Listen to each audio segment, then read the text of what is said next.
en fait, cette tenue-là, je devais pas le faire sur ce mur-là. Hein. Et tu sais ce que ça vaut? Non, je sais pas. Bah alors. Essaye au moins, après si c'est pourri, on enlèvera. J'aime pas, j'aime pas.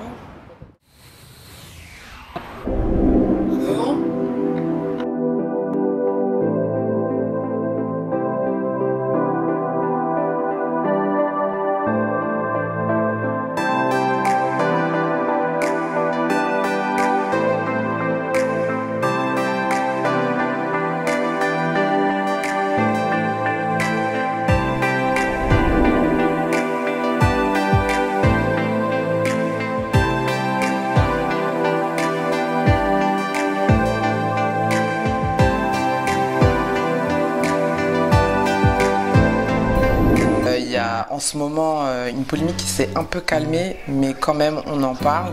C'est tout ce qui est profil faux influenceur, achat de likes, achat de commentaires, quoi d'autre comme achat de vues, des personnes qu'on approche par rapport à leur audience, mais en fait leur audience elle est bidon.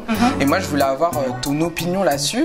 Ça commence à prendre des proportions qui font quand même un peu flipper parce que les gens entre guillemets donnent leur âme au diable justement pour avoir ce côté juste notoriété, alors que je pense que si tu veux rentrer dans ce milieu-là, il faut d'abord le faire par passion. Toi, qu'est-ce que t'en penses? Alors en fait, déjà pour commencer, je pense que dans la vie rien ne t'arrive si ça ne doit pas t'arriver.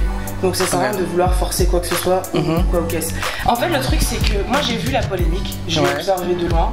Il y a eu justement Caroline Receveur qui justement elle aussi avait, enfin il y a des gens genre qui ont fait des vidéos YouTube pour parler de ça, les trucs. Oui ouais, ça a pris une proportion, ouais c'est clair. C'est un nouveau métier, tu galères, enfin, en tout cas moi je pense que tu galères. Après franchement la vérité, pour moi dans la vie, toutes sortes, il y a plein de manières différentes de réussir.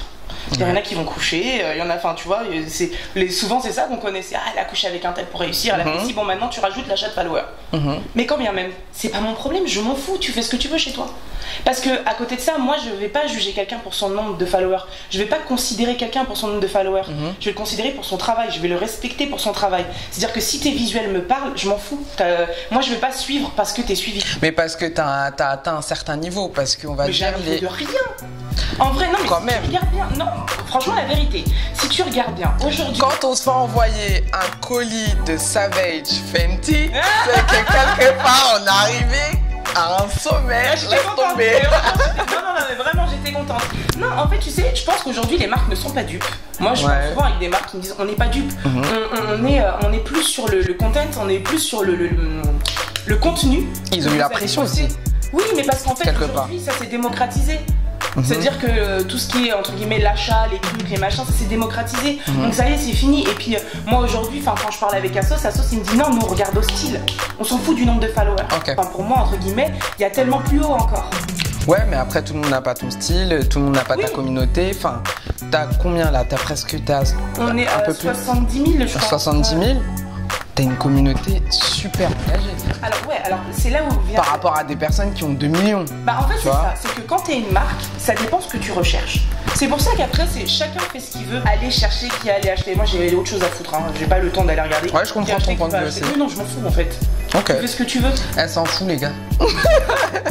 Non mais franchement, c'est-à-dire que est-ce que j'ai le temps d'aller regarder machin? Non, moi quand j'ai fini de travailler, il faut que je m'occupe de ma fille, il faut que j'entretienne ma maison. C'est clair. Non, il y a trop de choses à faire. Mais t'en as entendu parler quand même. Mais bien sûr que ça a pris une proportion. Donc il y a une émission que toutes les nanas regardent, enfin je pense beaucoup de nanas regardent. Donne-moi un nom, comme ça. TPM. Tu vois. Toutes les nanas, enfin toutes les nanas. Ouais. Les reines du shopping. Yes. Les reines du shopping, on va y venir. Je savais. Mais explique-moi, entre Christina Cordula et toi c'est comment?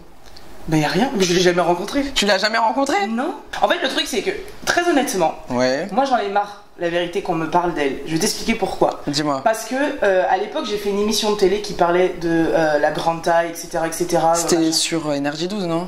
Non. Il y avait eu un... Alors attends, c'était sur TMC. Ils avaient fait un reportage sur... genre, entre guillemets, eux comme ils l'aiment. Mais t'avais organisé un défilé et tout ça, c'est pas ça? Non. D'accord.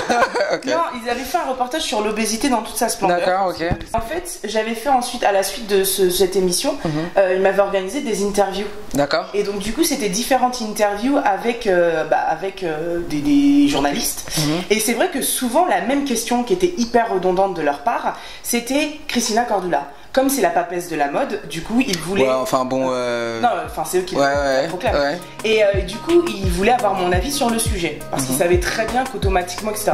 Moi, le discours, c'est toujours le même et c'est sincèrement ce que je pense. Je trouve qu'elle a de très bons conseils, que c'est une très belle femme, mais pour les gens comme elle, malheureusement. C'est-à-dire que je la trouve beaucoup trop fermée. Pourtant, je juge pas l'être humain qu'elle est, parce qu'il y a des gens qui disent, ouais, moi j'ai eu des gens mais qui se sont acharnés sur ma personne. Après, moi, je m'en fous. Ouais. Mais genre des pro-Christina en disant, ouais, mais va te faire vomir, mais toi t'es grosse, mais machin truc. Ah ouais, non, les gens ils étaient chauds. Ils étaient chauds. Et je me suis dit, on dirait c'est ta mère qui fait ton loyer, gars. C'est clair. Et en même temps, j'étais là, je me suis dit, mais moi j'ai rien dit, j'ai juste dit ce que je pensais. Au même titre que toi, là, tu viens. Et t'as le droit d'ailleurs, ouais. Non, mais en plus, franchement, moi je l'ai jamais rencontré. Et si jamais j'ai l'occasion. Enfin, je dis pas que je forcerai le destin pour que ça arrive, mais je serais ravie de la rencontrer et justement de discuter avec elle et de lui dire qu'il y a autre chose, tu vois. Faire ouvrir un peu son esprit. Il y a autre chose derrière, un truc, sur ça. tu vois, là, il y a plein de polémiques autour d'elle, donc tu te dis, est-ce que moi je rebondis là-dessus, est-ce que je dis rien, est-ce que machin, donc là il y avait eu la polémique de la combi, où elle avait redit dans un truc... Donc que les rondes ne pouvaient pas faire des combis. Ouais. J'avoue que je me suis dit, bon allez là, je peux pas ne rien dire. Du coup, je me suis dit, moi je suis pas le genre de personne à revendiquer un truc, j'ai rien à revendiquer, je suis, donc c'est moi. Et je me suis dit, je vais juste faire un petit collage de mes combis.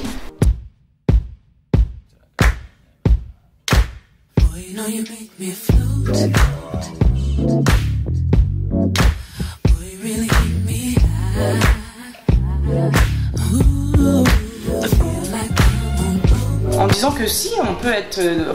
on peut être ronde et porter des combinaisons. En fait, on peut avoir n'importe quelle morphologie, parce que finalement, il n'y a pas que les rondes qui s'interdisent les combis. Hein.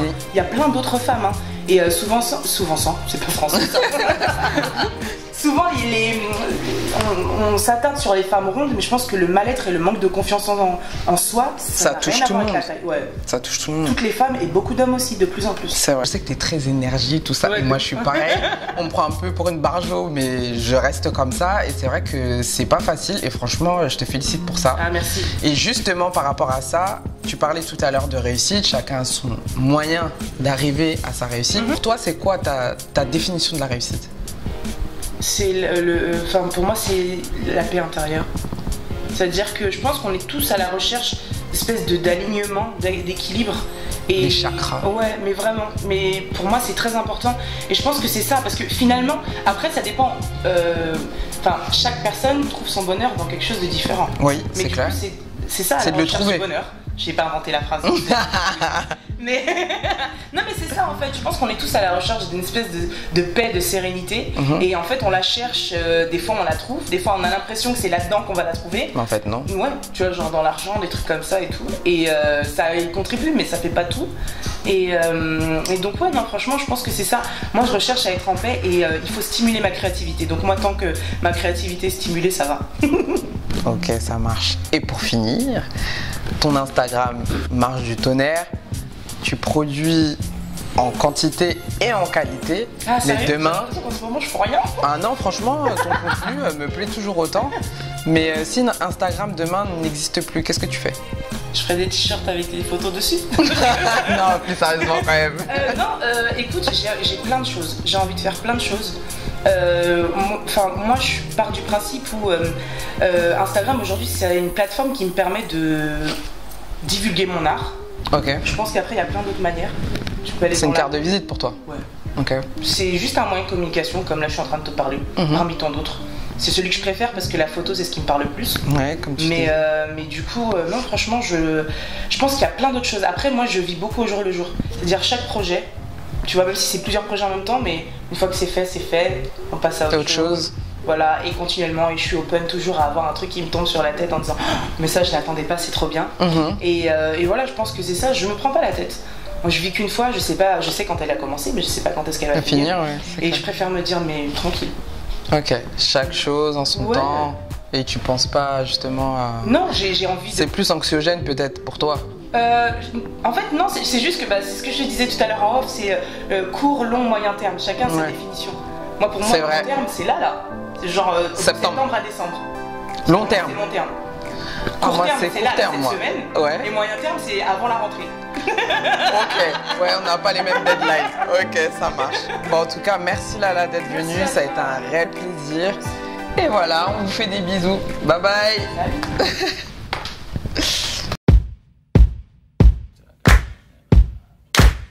You know you make me float.